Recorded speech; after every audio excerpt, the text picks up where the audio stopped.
ہم اپنا آج کا سبق شروع کرتے ہیں۔ اعوذ باللہ من الشیطان الرجیم، بسم اللہ الرحمن الرحیم۔ انا بے شک اول پہلا بیت گھر، انا اول بیت بے شک پہلا وہ گھر، وضع جو مقرر کیا گیا یا وہ بنایا گیا، للناس لوگوں کے لیے۔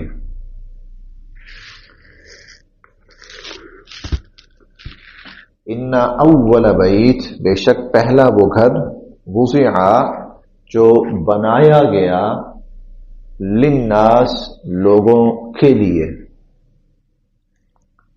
لا یقیناً، الذی جو، ببکہ بکہ مکہ، مکہ بھی کہتے ہیں اس کو، بکہ بھی کہتے ہیں، ببکہ وہ بکہ میں مکہ میں ہے، مبارکن بے انتہا بابرکت ہے، وہدن اور رہنمائی ہے، ہدایت ہے، للعالمین تمام جہان والوں کے لیے، وہدن للعالمین اور تمام جہان والوں کے لیے وہ ہدایت اور رہنمائی ہے۔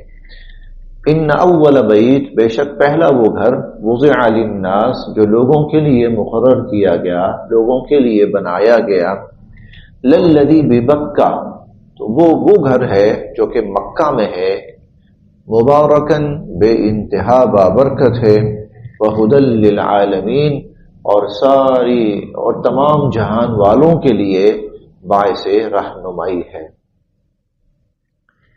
اس آیت میں اللہ رب العزت نے بیت اللہ کی تاریخ بھی بیان فرمائی، بیت اللہ کی، اور اس کے ساتھ ساتھ اس کی کچھ فضائل بھی بیان فرمائے۔ تاریخ یہ بیان فرمائی کہ تاریخ انسانی کا پہلا گھر ہے جو انسانوں کے لیے بنایا گیا۔ اب پہلا گھر آیا تعمیر کے اعتبار سے پہلا ہے یا عبادت کے اعتبار سے پہلا ہے؟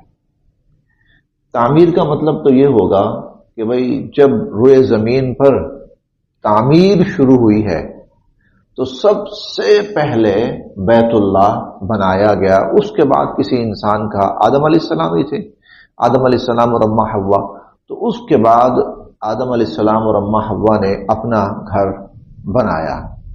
تعمیر کے اعتبار سے یہ مطلب ہے، اور عبادت کے اعتبار سے، اور تعمیر کے اعتبار سے کا مطلب یہ ہے کہ روئے زمین پر پہلی جو تعمیر ہوئی ہے وہ تعمیر شروع ہی یہاں سے ہوئی ہے۔ تو بہرحال دونوں اقوال اہل علم حضرات کے موجود ہیں، لیکن حضرت عبداللہ ابن عمر ابن عباس عمر بن العاص، عبداللہ بن عمر بن عاص، تو وہ فرماتے ہیں کہ سب سے پہلے آدم علیہ السلام اور اماں حوا نے اللہ کا گھر تعمیر کیا، پھر اس کے بعد رہائش کے لیے اپنا گھر تعمیر کیا۔ تو ایک تو اللہ نے اس کی تاریخ بیان فرمائی، ان اول بیت وضع للناس، بے شک سب سے اولین گھر وہ ہے جو لوگوں کے لیے بنایا گیا، وہ مکہ میں ہے، قدیم ترین گھر، روئے زمین کا قدیم ترین گھر اگر کوئی ہے تو وہ بیت اللہ ہے۔ اسی لیے ہم یہ پڑھیں گے 70ویں پارے میں قرآن کریم میں اللہ تعالیٰ نے اس کو بیت اللہ کو بیت العتیق بھی قرار دیا ہے، اور عتیق کا مطلب ہے بہت قدیم، اور سب سے قدیم اور پرانا گھر۔ تو بیت اللہ جو ہے وہ روئے زمین پر سب سے قدیم ترین گھر ہے اور مکان ہے اور عمارت ہے اور بلڈنگ ہے۔ اچھا، اس کے بارے میں ایک بات اہل علم یہ بھی لکھتے ہیں کہ اللہ رب العزت نے اس کو انسانوں کی پیدائش سے بھی پہلے انسانوں کی پیدائش سے بھی پہلے فرشتوں کے ذریعے اس کی تعمیر فرمائی. انسانوں کی تخلیق سے بھی پہلے اور آدم علیہ السلام کے زمین پر آنے سے بھی پہلے فرشتوں کے ذریعے اللہ رب العزت نے اس کی تعمیر فرمائی. اور یہ بات عین ممکن اس لیے بھی ہو سکتی ہے کہ اسی خانہ کعبہ کی سیدھ میں آسمان کے اوپر 7ویں آسمان پر ایک کعبہ اور بھی ہے، اسے کہتے ہیں بیت معمور. یہ ہم پڑھیں گے والبیت المعمور والسقف المرفوع والبحر المسجور، انشاءاللہ آگے چل کر پڑھیں گے. اسے بیت المعمور کہا جاتا ہے، اور وہ بیت المعمور جو ہے نا وہ فرشتوں کا قبلہ ہے، فرشتوں کا کعبہ ہے. فرشتے وہاں طواف کرتے ہیں. بیت المعمور کا فرشتے طواف، وہ فرشتوں کا کعبہ ہے. اور یہ جو زمین پر ہے یہ انسانوں کا کعبہ ہے. تو عین ممکن ہے کہ اللہ رب العزت نے جب اوپر تعمیر ہے تو اسی کی سیدھ میں فرشتوں سے یہ بھی بنایا ہو. بہرحال وقت گزر گیا، وقت گزرنے کے ساتھ اس کی تعمیر کچھ خراب ہو گئی، منہدم ہو گئی. تو پھر اللہ رب العزت نے آدم علیہ السلام کے ذریعے اس کی دوبارہ تعمیر فرمائی. حضرت نوح علیہ السلام کے زمانے میں جب طوفان آیا تو اس طوفان کے اندر بیت اللہ جو تھا وہ عمارت منہدم ہو گئی، گر گئی بالکل، اور پھر یہ منہدم رہی. اور وقت گزرنے کے ساتھ ساتھ وہ جگہ بالکل زمین میں نا زمین کے اندر دب گئی، اس کے نشانات بھی مٹ گئے. پھر اللہ رب العزت نے حضرت ابراہیم علیہ السلام کو حکم فرمایا کہ آپ یہ جو بنیادیں کھودیں، نیچے بنیادیں موجود ہیں، اور انہی بنیادوں کے اوپر آپ بیت اللہ تعمیر کریں. چنانچہ حضرت ابراہیم علیہ السلام نے انہی بنیادوں کے اوپر جو پہلے سے موجود تھی، ہم نے پہلے بارے میں پڑھا وَإِذْ يَرْفَعُ إِبْرَاهِيمُ الْقَوَاعِدَ مِنَ الْبَيْتِ، جب ابراہیم علیہ السلام بیت اللہ کی بنیادیں اٹھا رہے تھے تو وہ موجود تھی پہلے سے. ابراہیم علیہ السلام کو نشاندہی فرما دی گئی، چنانچہ انہوں نے وہاں پر تعمیر کی.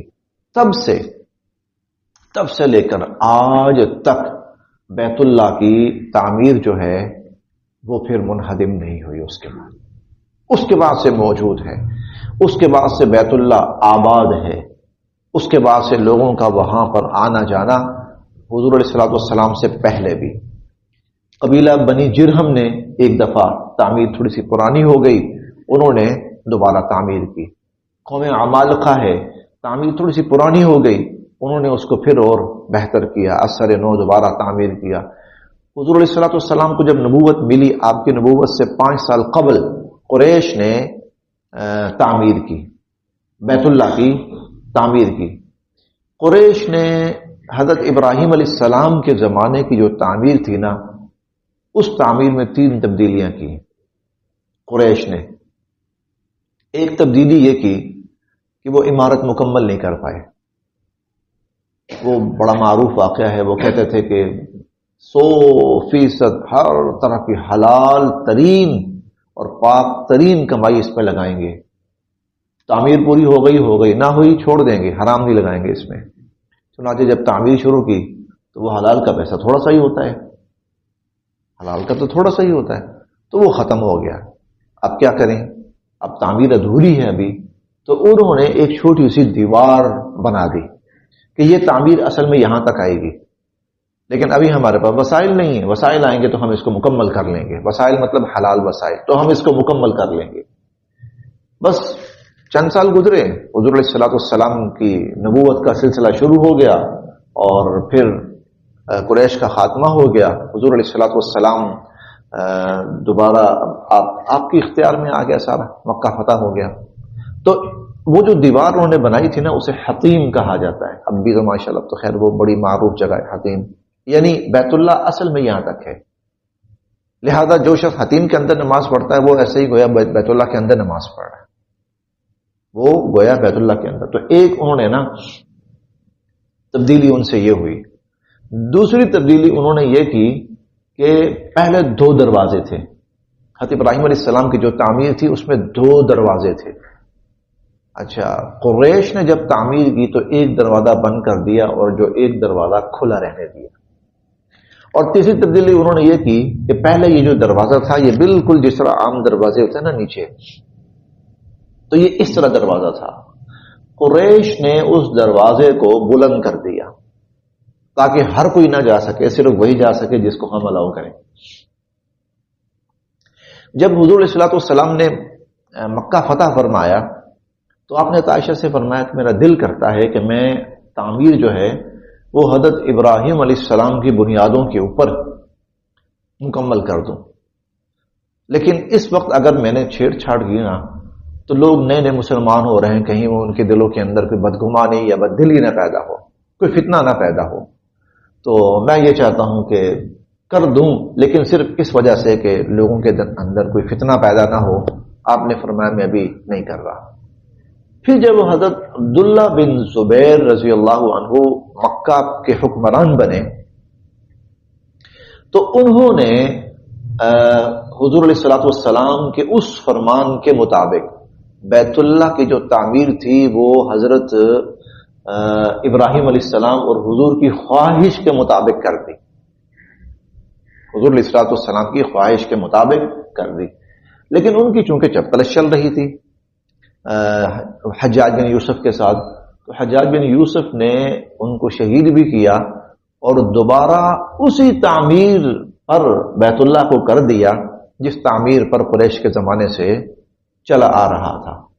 بعد میں کچھ حکمرانوں نے چاہا کہ ہم اس کی تعمیر کو نا دوبارہ حضرت ابراہیم علیہ السلام کی تعمیر پر، بناء ابراہیمی جسے کہتے ہیں، اس پر کر دیں، لیکن اس وقت پھر جو بزرگ تھے انہوں نے کہا بھئی اگر آپ نے ایسا سلسلہ شروع کیا نا تو یہ ایک لڑائی پڑ جائے گی، جو بھی حکمران آئے گا وہ کہے گا کہ نہیں جناب میں اپنی الگ اینٹ لگانا چاہتا ہوں، تو یہ خواہ کھاڑا بن جائے گا۔ اب حضور کے زمانے میں رہا نا، اور لوگوں نے ایسے ہی نمازیں پڑھی ہیں اور حج کیے ہیں اور عمرے کیے ہیں تو ہو گئے، لہذا جس شکل میں ہے نا اس کو جوں کا تم رہنے دو بس۔ اب یہ امام مالک رحمت اللہ علیہ انہوں نے ہارون الرشید کو کہا تھا، ہارون الرشید نے یہ خواہش ظاہر کی تھی کہ میں کرتا ہوں اس کو نا اس بنا پر، تو انہوں نے کہا ایسا نہ ہو کہ جو سیاسی مخالفتیں ہوتی ہیں نا اس کی بنیاد پر ایسا نہ ہو کہ اللہ کا گھر جو ہے وہ ہر دوسرے مہینے وہ اجڑتا رہے اور دوبارہ بنتا رہے۔ تو پھر اس کے بعد سے اب یہ وہی تعمیر ابھی تک قائم ہے جو قریش نے کی تھی حضور علیہ الصلوۃ والسلام کی نبوت سے 5 سال قبل، جس میں حضور علیہ الصلوۃ والسلام نے اپنی حکمت سے حجر اسود نصب کروایا تھا۔ لیکن بہرحال سب سے پہلے روئے زمین پر جو مکان تعمیر ہوا ہے اور آج تک روئے زمین کا سب سے قدیم ترین جو مکان ہے وہ بیت اللہ ہے۔ ان اول بیت، بے شک سب سے پہلا گھر، اولین گھر، اور ہم خوش نصیب ہیں کہ اللہ پاک نے ہمیں بارہا اس کی زیارت کی توفیق نصیب فرمائے، الحمدللہ۔ اچھا، سب سے قدیم ہونے کے باوجود وہ سب سے جدید لگتا ہے، سب سے قدیم ہونے کے باوجود وہ سب سے جدید لگتا ہے۔ دنیا کی وہ سہولتیں وہاں میسر ہیں اور آرائشیں میسر ہیں، دنیا کی وہ آرائشیں میسر ہیں جو دنیا میں شاید اور کہیں نہ ہو۔ ان اول بیت، بے شک اولین گھر، وضع للناس، جو لوگوں کے لیے بنایا گیا یا لوگوں کی عبادت کے لیے بنایا گیا، للذی بمکہ، وہ وہی ہے جو مکہ میں ہے، مبارکہ، بڑا ہی بابرکت ہے۔ اور اس سے زیادہ بابرکت جگہ کون سی ہوگی کہ روئے زمین پر بابرکت ترین جگہوں میں سے وہ بیت اللہ کی جگہ ہے، اور وہ گھر سب سے بابرکت ہے۔ اجر کے اعتبار سے دیکھیں تو جتنا اجر وہاں عبادت کرنے کا ہے کہیں پر بھی نہیں، کہیں پر بھی نہیں۔ ایک نماز وہاں پڑھنا، ایک نماز 1,00,000 نمازوں کا ثواب ملتا ہے، لیکن یہ انفرادی نماز پڑھنا، باجماعت ہو تو جماعت کم از کم جماعت کا ثواب 27 گنا ہے، اور جامع مسجد کے اندر ایک جماعت کے ساتھ ایک نماز کا ثواب 500 نمازوں کے برابر ہے۔ اس سے بڑی جامع مسجد کون سی ہوگی؟ تو آپ 500 کو 1,00,000 سے ضرب دیجئے، 1,00,000 سے 500 کو ضرب دیجئے، جی بیٹا کیا بنا؟ 5 کروڑ، جی۔ با جماعت ایک نماز پڑھنے کا ثواب 5